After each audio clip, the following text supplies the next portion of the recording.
would do business the right way, there would be no fuck-ups like this. I thought. Yes, it's sad but true because Winnie Sears is about to give Virginia back to the blue. It's over, and I'm late behind doing part two of this, but we're about to pick some of this and tell you why Winnie just basically dropped the ball when they could have basically delivered the blow themselves and kept Virginia red.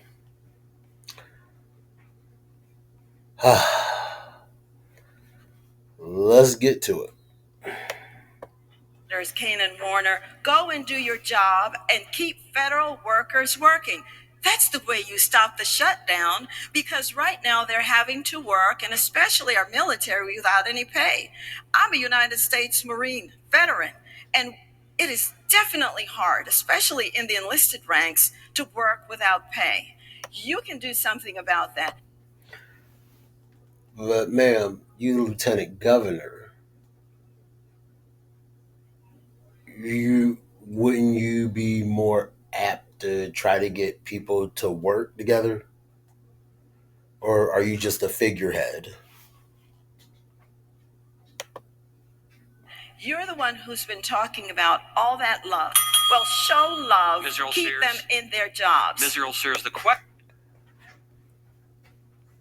Ma'am, you the last person to try to talk that show people love. You the last one to be talking about that. Oh, where was it? Yeah, good old AI. Winsome Sears has a documented history of opposing LGBTQ rights, both through past statements and more recent actions as Virginia's lieutenant governor and gubernatorial candidate. Critics and media outlets have described her position as anti-LGBT. And the worst part is, does she not realize that her lieutenant governor is a part of that same coalition? I guess there's a start of why she about to cough Virginia up to the blue. Because I could tell you this, she ain't winning southeastern Hampton Roads. She ain't taking that.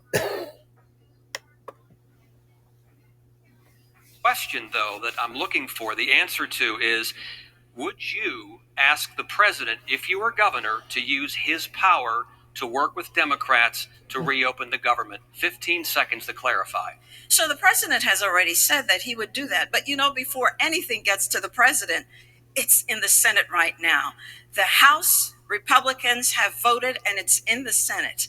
And all we need for it to get to the president so the shutdown stops is 8 Senate Democrats. That's just it. No, no. My name is no. My sign is no. My number is no. You need to know. Ma'am, it's a straight question. Would you ask the orange man to get everybody out of the economy so we can try to be somewhat prosperous? It ain't an essay. 8 Senate Democrats, and we cannot find any because they're playing political football, as you have been, Abigail, all this time. Love is a verb, it's a show me, it's a doing. Love is not. You mean like I just showed you how she's anti-LGBT?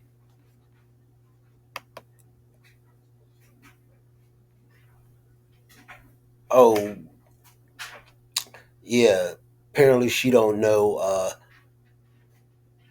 our chattel slavery history, but so well. Let's see, where was that smoking gun?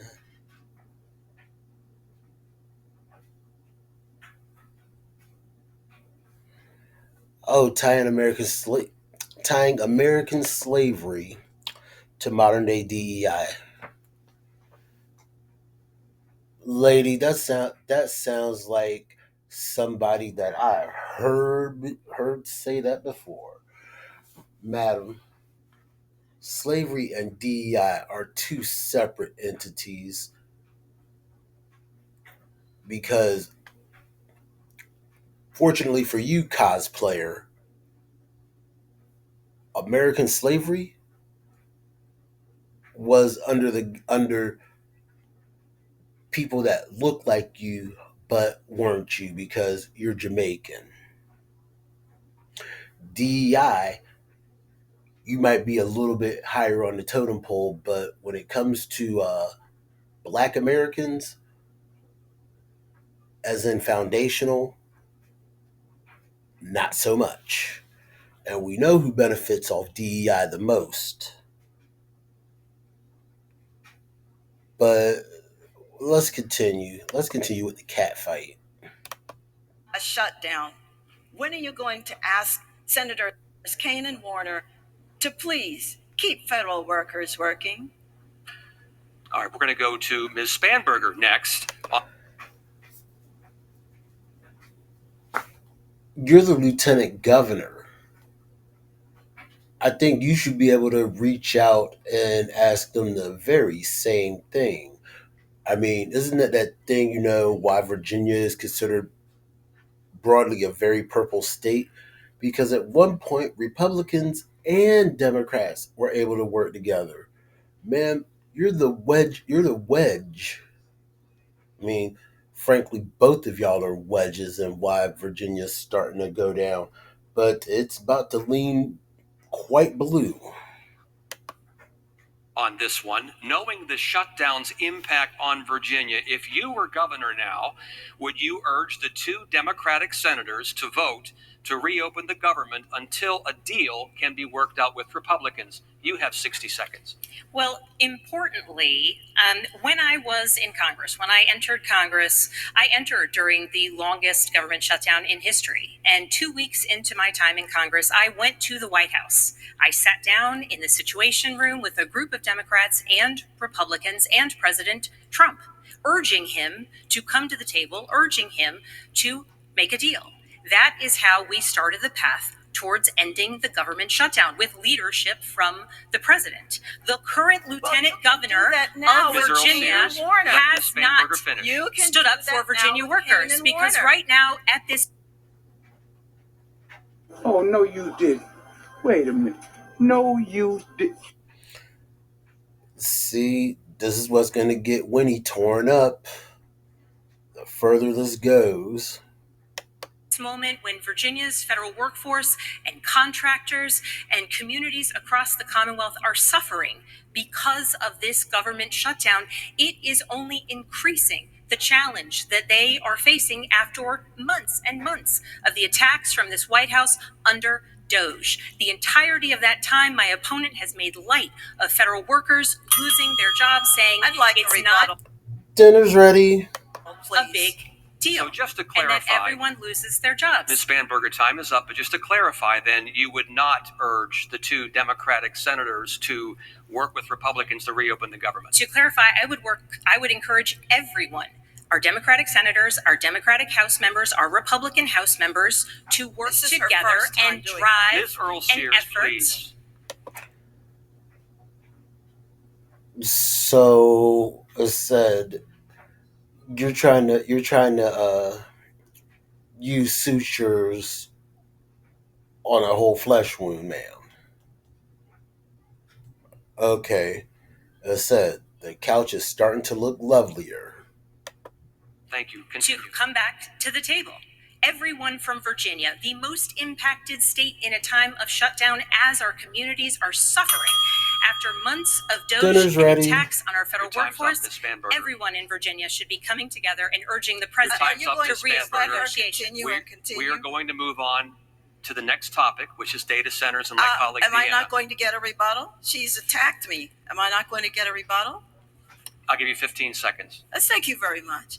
So you've heard a lot of words from my opponent, and she's talked about Doge. And, I'm the one who started a men's prison ministry. Of course I care about people. It was one of the best things I did. We've created over 265,000 jobs. I know what it's like to lose a job. How could I make light of it? But my opponent has cut and spliced my words so that it would look like I did not care. Ms. Earl Sears, time is up. Next topic, data centers with my colleague Deanna. Thanks, Tom. So data centers are expanding across Virginia, increasing power demand and expected to raise energy bills even more for all Virginians. Ms. Spamberger, what is your plan to make sure data centers have the power they need and Virginians don't get stuck with the bill? You have 60 seconds. Absolutely. So data centers are coming to Virginia, and many localities want to welcome them. And it's important that they pay their fair share. And as governor, I will ensure that data centers pay their fair share.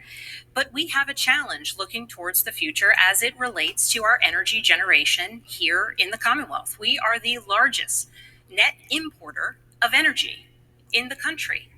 And that requires real leadership in contending with what is an impending energy crisis. And unfortunately, as we see an impending energy crisis, my opponent has supported efforts from the Trump administration to take millions and millions of dollars of energy investments away from Virginia. This is all the while that energy costs continue to rise for Virginians. And also jobs starting to be cut further and further down. This is also another reason why Winnie is basically giving Virginia up to the blue. That is why in my affordability plan, Dinner's ready. Laid out plans to reduce the cost of energy here in the Commonwealth. Ms. Spamberger, as a follow-up, you stated the data centers must pay their fair share. So what does that look like exactly to you? Are you committing that to Virginians not seeing more price hikes? You have 30 seconds. Absolutely. So importantly, there is currently an SCC case moving forward. And so pending the results of that case as it moves forward, it may require action within the General Assembly to ensure that large utility users like data centers are paying their fair share for the energy that they consume. For anyone who wants to view the further plans that I have to reduce energy, it is at affordablevirginia.com. Thank you, Ms. Spamberger. Well, at least she put something out devising somewhat of a plan. Let's see if Winnie can return the favor. Mr. Sears, what is your idea for offsetting the high costs of data centers, energy demands, and preventing additional rate hikes for Virginians? You have 60 seconds. So the Virginia Clean Economy Act, when it was passed, every single Democrat voted for that. Every single one. And by the way, my opponent, Abigail Spamberger, has supported it. Well, let me tell you what it did. Speaking of no energy, it took 11,000 megawatts of power immediately off the grid, Abigail, without anything to substitute for it. And all you want, again, is wind and solar. Well, you know, it's that little thing called the technology revolution that's still happening. And it's that little thing called the, industrial revolution that's still happening. Businesses need power. What are you going to do about that? Well, let me tell you what we are doing. We have started in the Southwest a micro reactor program to see how we can. And that short little yellow bus pulling up in front.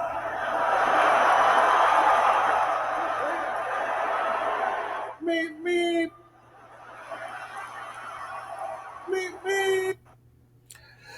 Ma'am, don't you realize that Virginia also receives power from the wind and the sun? I mean, I believe it's called Mother Nature.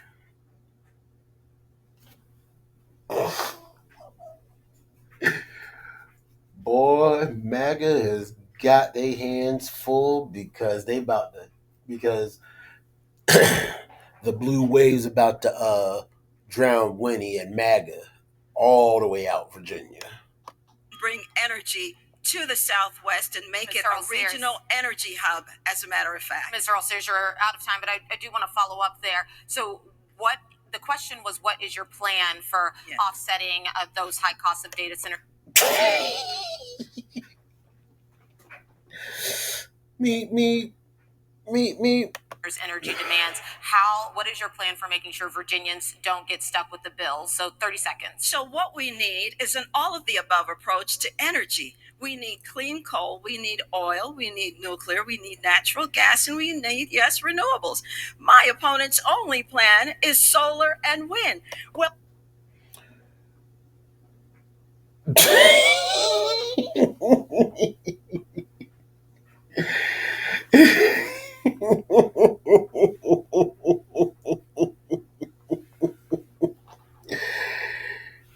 Oh boy. Hey Maggie, y'all did a good one on this one. Well, what happens when the sun goes down? Miss- There is nothing. Miss Earl Sears, we do need to move on to the next question. All right, thank you, Deanna. We have a question tonight from a Norfolk State University student. Let's listen. Co-producer is going to give you unique sounds that actually fits your track in seconds. Let me show you. First, let it. Young people are leaving Virginia for more affordable housing and better job opportunities. What initiatives or policies would you implement to make Virginia a more attractive place for young professionals to live, work, and build their future? Ms. Earl Sears, we'll start with you. How do you respond to the students' economic concerns? Yes, so what we have done in Virginia, what we're continuing to do, is we're bringing jobs here because we want our children who are born here, raised here, we want them to stay here and we want them to do very well because we want them to create generational wealth, and a good education will do that. But when the education happens, Now you see now, you done fucked up, I told you. Madam, we can put so many jobs in Virginia, but the bodies ain't filling them because Virginia's too expensive to live. You see the offset? You see where it's not balancing to where it needs to be? Or do you need another me moment? they also need the jobs. And I don't know if you've been seeing, but we have created over 15,000 new business startups. Never existed until we came into office. New business. Ma'am, you can create all the jobs that you want, but they're not very useful if people don't have a reasonable or adequate place to live. That's just basic. I mean, for y'all that live in Nova, yeah, sorry about your damn luck. I mean, down here ain't exactly much better, but still, I ain't trying to deal with them emissions tests for my car. Nah, y'all can go to hell on that. High-paying startups. And then we have created, as I've said before, over 265,000 jobs, and we have another 225,000 job openings right now. And I was just with the Governor Youngkin, out in Charlottesville, where Afton Scientific announced 200 more jobs. Thank you very much. And Ms. Spanberger, what economic policies or initiatives would you implement to make Virginia an attractive place for young professionals to live, work, and build their futures? You have 60 seconds. Importantly, I want to thank the students of Norfolk State for welcoming us to this campus, to the faculty and the administration. Thank you for hosting this incredible event here. Ma'am, spare me with the cheap pop. And the young woman raised an incredibly important point, which is we attract people to our universities from across the country, and we should want, and I do, and as governor, I will want to ensure that when they graduate, they will stay in Virginia to start a business, to start a family, and to start their career. The challenges, though, that she mentioned are housing costs and affordability issues. In fact, during the time that the lieutenant governor has been in office, the cost of buying a house has gone up 18%. The cost of renting a house has gone up 14%, with just 11% increase even just this last year, the third highest in the whole country. And my opponent so frequently talks about job creation. Virginia has had 7 months this year of rising unemployment. The challenges are real, and Virginians need someone who will put Virginia first. Time. Numbers are. Okay, we had a very spirited debate thus far. That. Excuse me, Ms. Sears. We've had a very spirited debate thus far, and now we're going to shift gears, and my colleague Deanna will take it from here. Yes, we want to see where maybe there's some shared common ground. Ms. Span.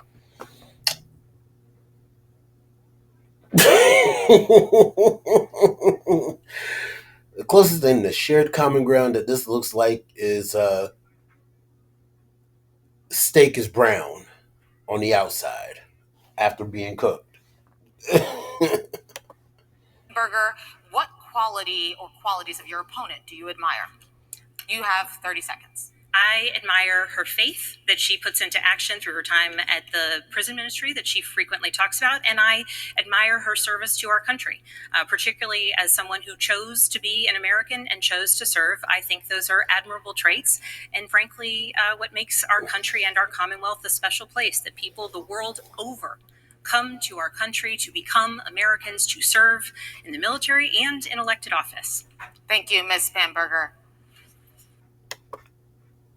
Oh. Monday.com, the opposite of any work platform we tried in the past. We tried other work management platforms, I'm not naming names.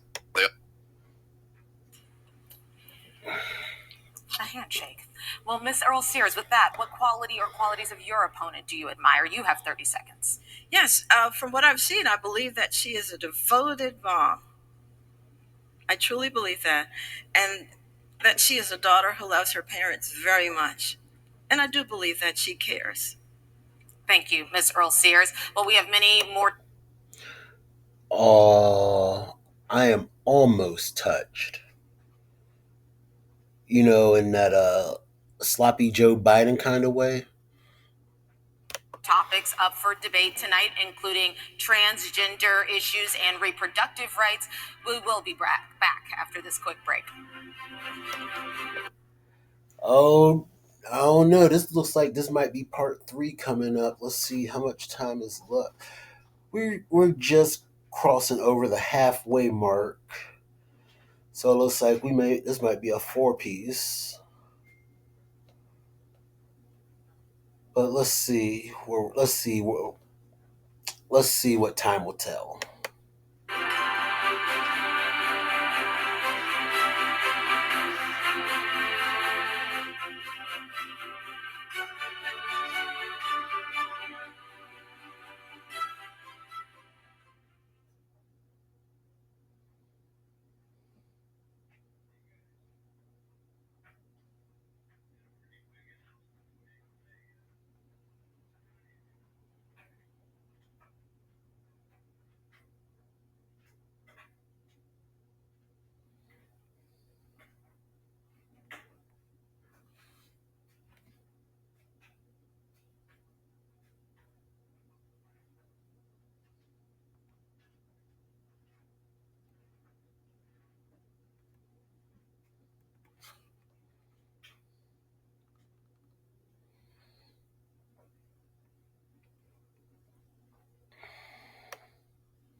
Okay, it looks like we're gonna break this up into another part.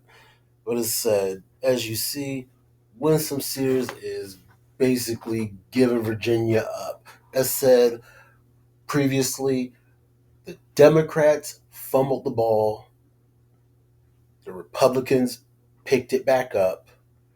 Republicans tried to drive. Nope. Turnover on down. So now the Democrats have to go up 99 yards, and there's only about 45 seconds, and they have 2 timeouts. What do you do? But we're gonna wrap this one up, and we're gonna get ready for part 3. Until that part, stand up, stand out, shine bright, and good night.